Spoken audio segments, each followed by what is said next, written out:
అందరికీ నమస్కారం అండి. నేను ప్రజెంట్ పశ్చిమ గోదావరి జిల్లా ఉండి సబ్ రిజిస్టర్ ఆఫీస్లో ఉన్నాను.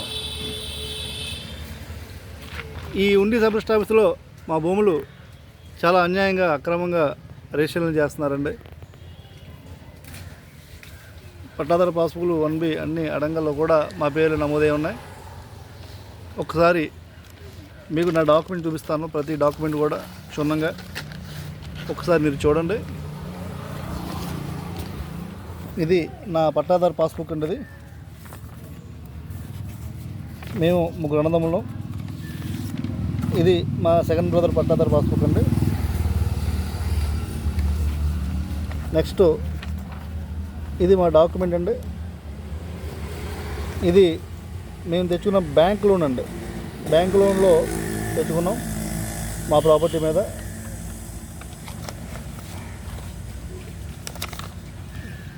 నెక్స్ట్ ఇది 1B అండి. గవర్నమెంట్ వచ్చిన అడంగల్లో 1B అంటారు దీన్ని. అడంగల్లో మా పేర్లో ఉంటాయి. అన్నీ కూడా మేము ముగ్గురు అన్నదమ్ములు, మా నాన్నగారి నలుగురు పేరు మీద ఈ అడంగల్ 1B కూడా నమోదై ఉన్నాయి. ఇన్ని రకాలుగా డాక్యుమెంట్ ఎవిడెన్స్ మాకుంటే యాక్చువల్గా అయితే ఒక రిజిస్ట్రేషన్ చేసేటప్పుడు ముందు ఈ 1B ఇది 1B అండి. ఒక రిజిస్ట్రేషన్ చేసేటప్పుడు ఈ 1B కంపల్సరీ కావాలి. అడంగల్లో మన పేరు ఉండాలండి.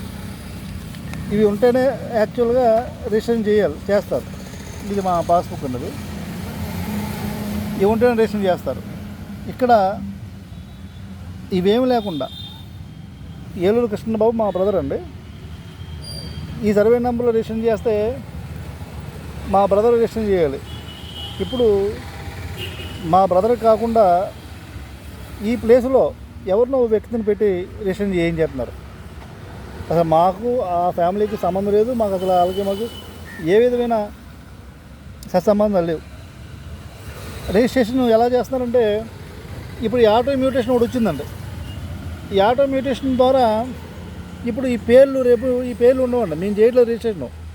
ఏలూరు కృష్ణబాబు అనే వ్యక్తి రిజిస్ట్రేషన్ చేయట్లేదు. ఎవరో అన్నవన్న పర్సన్తో రిజిస్ట్రేషన్ చేస్తారు. ఖాతా నెంబర్ ఇదిగోండి, సర్వే నెంబరు, ఎక్స్టెంట్ పొలం 220 సెంట్లు. ఈ సర్వే నెంబర్లో ఈ పొలాన్ని వేరే వాళ్ళతో రిజిస్ట్రేషన్ చేసి రేపొద్దున ఈ పేరు లేకుండా చేసేస్తున్నారండి. రిజిస్ట్రేషన్ అయిన తర్వాత స్కానింగ్ అయిన తర్వాత ఆటోమేషన్ ఆప్షన్ ఉంటుంది. ఆప్షన్ స్కాన్ అయిన తర్వాత అసలు మన పేర్లు ఏం కనబడవండి. ఇంకా ఈ విధమైన రిజిస్ట్రేషన్లు ఈ పశ్చిమ గోదావరి జిల్లా ఉండి సబ్ రిజిస్టర్లోనూ మరియు మొగల్తూరు సబ్ రిజిస్టర్ ఆఫీస్లో జరుగుతాయి. ఇలా స్టేట్లో ఎక్కడా చేరండి. ఇవి ఎన్ని రకాలుగా డాక్యుమెంట్ పట్టుకుని నేను అహర్నిశలో రాత్రి పగలు కూడా నేను ఇక్కడే తిరుగుతూ ఇక్కడే ఉన్నానండి. ఇన్ని రకాల డాక్యుమెంట్ ఉంటే నేను నా భూమిని రక్షించుకోవడానికి. అలాగే మొగల్తూరులో పెడితే ఇదిగోండి, మొగల్తూరులో వీరభద్రరావు అనే వ్యక్తి సస్పెండ్ చేయించాను నేను. అక్కడ కూడా సేమ్ ఇదే డాక్యుమెంట్ పెడితే అక్కడ అతను అన్నీ బయట పెట్టి చేస్తే అక్రమాన్ని బయట పెట్టి ఇతను సస్పెండ్ చేయడం జరిగింది. ఇంత దుర్మార్గమైన వ్యవస్థలో మనం బతుకుతున్నామండి. ఇన్ని రకాల డాక్యుమెంట్ ఎవిడెన్స్ నాకు ఉన్నాయి. అన్నీ ఉన్నా సరే రిజిస్ట్రేషన్ చేసేసి ఏమి లేకుండా చేయడానికి చూస్తున్నారండి. ఇది మన వ్యవస్థ. ఒక పక్క మన సీఎం నారా చంద్రబాబు నాయుడు గారు ఈ సబ్ రిజిస్టర్లపై వీళ్ళు చేస్తున్న అక్రమాలపై కొత్త జీవో పాస్ చేశారు. వీళ్ళు నేరం రుజువు చేస్తే సుమారు 3 సంవత్సరాల శిక్ష అర్హులని. అయినా ఎక్కడ తగ్గట్లేదు. వీళ్ళు ఓన్లీ పశ్చిమ గోదావరి జిల్లాలోనే నా భూములు రిజిస్ట్రేషన్ అవుతున్నాయండి.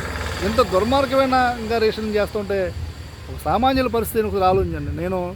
నాకు కొద్ది గొప్ప నాలెడ్జ్ ఉన్నది కాబట్టి అహర్నిశలు రాత్రులు పగలు కూడా ఈ ఆఫీస్ చుట్టూ తిరిగి నేను ఆపుకోగలుగుతున్నాను.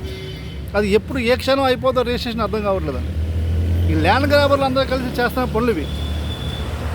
ఎవరో 2-3 ఆడవాళ్ళని పెట్టుకుని ఈ శ్రీనివాస్ రెడ్డి అనే వ్యక్తి 420 గాడు ఇటు చేస్తున్న భూ కబ్జాలకి పరాకష్టగా ఇవన్నీ నిలుస్తున్నాయి. ఇటువంటి సబ్ రిజిస్టర్లో వాళ్ళకి తోడుగా ఉండి మా భూములు కాజేయని చూస్తున్నారు. ఇంత అసలు ఏ స్టేట్లో కూడా ఉండదండి. ఏదో మనం ఒరిస్సా లేకపోతే బీహారో కాదు, మన ఆంధ్రప్రదేశ్లో మనం బతుకుతున్నాం. ఏపీలో ఇటువంటి వ్యవస్థ నడుస్తుంది. అసలు ఇంకెందుకు సార్ పొలాలు ఎందుకు, రికార్డ్స్ ఎందుకు, పాస్బుక్లు ఎందుకు, అడంగల్ ఎందుకు, దేనికి చెప్పండి. నేను ఇన్ని రకాలుగా దౌర్జన్యంగా ఉండి సబ్ రిజిస్టర్ చేసేస్తూ ఉంటే వీరిపై కనీసం ఎంక్వైరీ చేయట్లేదండి. ఈ ఆఫీసులో జరుగుతున్న అక్రమ రిజిస్టర్లపై ఎంక్వైరీ చేయట్లేదు. సుధారాణి గారిపై ఇక్కడ అధికారులపై. ఈ సుధారాణి గారు తప్పుడు డాక్యుమెంట్లు చాలా చేసింది. ఈ తప్పుడు డాక్యుమెంట్లు పై అధికారులు ఎండార్స్మెంట్లు ఇస్తున్నారు, తప్పుడు డాక్యుమెంట్లు చేస్తున్నారు, ఇది వాస్తవం అని. కానీ ఆవిడపై యాక్షన్ తీసుకోవట్లేదు. అలాగే ఇక్కడ నా డాక్యుమెంట్లు ఆపడానికి నేను అనేక రకాల ప్రయత్నాలు చేస్తున్నాను. ఇది ఆగాలంటే ఒకే ఒక మార్గం నాకు అనిపిస్తుంది, ఏంటంటే చావు ఒకటే మార్గం. నా చావు ఒకటే మార్గం ఉంది. నేను చచ్చిపోతే ఆగుతాయేమో నేను కూడా. ఎప్పుడు మీకు అందరికీ నేను ఒక మాట చెప్పదలుచుకున్నాను, ఎప్పుడైనా రిజిస్ట్రేషన్ అయిన తర్వాత నాకు తెలిసి అయితే చాలా ప్రయత్నాలు జరుగుతున్నాయి. అయిన తర్వాత స్కాన్ అయ్యి మొత్తం మా పేర్లు మొత్తం ఉండవండి. 36 ఎకరాల పొలం పోతుందండి. ఒక పొలం 36 ఎకరాల పొలం పోతుంటే ఒకసారి నా ఇబ్బంది, నా బాధ మీరు అర్థం చేసుకుంటే నేను ఎంతవరకు ఫైట్ చేయగలుగుతున్నాను. ఒక్కసారి నేను చాలా ఫైట్ చేస్తున్నాను. అది రిజిస్ట్రేషన్ అయితే మొత్తం పోలితే పేర్లు ఏమి ఉండవండి, పట్టదర పాసులు ఏమంటాయి, అన్నీ తిరిగిపోతాయి. ఆ తర్వాత నా నిర్ణయం మట్టికి చాలా, నా ఫ్యామిలీ, నా కుటుంబానికి ఈ నిర్ణయం చాలా ఇబ్బంది కలిగి ఉండొచ్చు. నా కుటుంబంతో సహా నేను ఇక్కడికి వచ్చి నేను ఆత్మహత్య చేసుకుంటానండి. ఎట్టి బస్సులో రిజిస్ట్రేషన్ అయిన తర్వాత నేను మట్టికి ఎట్టి రాగను. దయచేసి ఇన్ఛార్జ్ సభ్యులు సారాబంగ్ రాజు గారు, దయచేసి మీరు గమనించండి. ఆ రిజిస్ట్రేషన్ డాక్యుమెంట్లు అన్నీ కూడా రిఫ్యూజ్ చేయండి. అలాగే బంటుమిల్లి సబ్ రిజిస్టర్ గారు కూడా మీరు అప్రూవల్ ఇవ్వడానికి ఇచ్చారు. అది డాక్యుమెంట్ నాకు చెప్పండి. డాక్యుమెంట్ పెండింగ్లో ఉన్నాయి, ఒకసారి డాక్యుమెంట్ నాకు తెలియపరిస్తే నేను రిలీఫ్గా ఉంటాను. లేదంటే నాతో పాటు మీరు ఇబ్బంది పడిపోతారండి. ఎందుకంటే నేను కంపల్సరీగా మీ అందరి పేర్లే చచ్చిపోతాను నేను. మీరు ఏదో ఫేక్ అనుకుంటున్నారో లేదో ఎటగారంగా అనుకుంటున్నారు. మీరు ఎటగారంగా తీసుకొద్దండి. ఇదైతే వాస్తవం. ఒక 36 ఎకరం పొలం పోతుంటే ఒక జీవితం 5-10 మంది జీవితాలు మీరు రోడ్డు పాలు చేస్తున్నట్టే. ఒకసారి మీరు ఆలోచించుకోండి. ఇది అయితే కరెక్ట్ అంటారా? 10 మంది జీవితాలు రోడ్డు కూలి పనికి వెళ్ళే పరిస్థితికి వచ్చేస్తుంది. ఇంకా బతికేందుకండి? చచ్చిపోయేందుకు? బతికేందుకు చెప్పండి? బతికేందుకు? ఉన్న పొలం పోతూ ఉంటే బతికేందుకు? చచ్చిపోవడం మార్గం కదా. చచ్చిపోవడం సులువు కదా. మీలాంటి అధికారుల ద్వారా మేము మోసపోతూ ఉంటే, మాకు అన్ని రకాల డాక్యుమెంట్లు ఉండగా మా భూములు మేము కోల్పోతూ ఉంటే మేము చాలా బతకాలి. ఒకసారి ఆలోచించండి. ఈ వీడియో సోషల్ మీడియాలో ప్రతి అధికారికి, ప్రతి మినిస్టర్కి, ప్రతి ఎమ్మెల్యేకి కూడా పెట్టడం జరుగుతుంది. ఇక్కడ అక్రమాలు రిజిస్ట్రేషన్ జరుగుతున్న విధానం గురించి మీకు నేను తెలియపరుస్తాను. ఈ పశ్చిమ గోదావరిలో ఒక ఉండి సబ్ రిజిస్టర్ కాదండి, మొగల్తూరు సబ్ రిజిస్టర్ ఆఫీస్ అంతే, ఉండి సబ్ రిజిస్టర్ ఆఫీస్ అంతే, ఈ భీమవరం సబ్ రిజిస్టర్ ఆఫీస్ అంతే, నెక్స్ట్ ఈ యాకివీడి సబ్ రిజిస్టర్ ఆఫీస్ నిన్నగాక మొన్న మీరు చూసే ఉంటారు. అక్కడ సబ్ రిజిస్టరు వాళ్ళ భర్త పేరు మీద ఒక ఎకరం 60 సెంట్లు భూమి రాసేసిందండి, గ్రామఖండ భూమి. ఈ పశ్చిమ గోదావరిలో ఇంత దుర్మార్గం జరుగుతుంటే ఏ అధికారులు పట్టించుకోరా? అది ఏ ఎమ్మెల్యేలు ఉన్నారా లేరా? అధికార ప్రభుత్వం దేనికి అసలు నాకు అర్థం కావట్లేదు. మీరు పట్టించుకుని ఇక్కడ జరుగుతున్న అక్రమాల గురించి ఎంక్వైరీ చేయండి. ఇది రాష్ట్ర ప్రభుత్వం మీకు రేపొద్దున మీకు ఇది చాలా సిగ్గుచేటండి. రేపొద్దున మీకే మన ప్రభుత్వానికి చాలా ఇబ్బందికరంగా ఉంటుంది.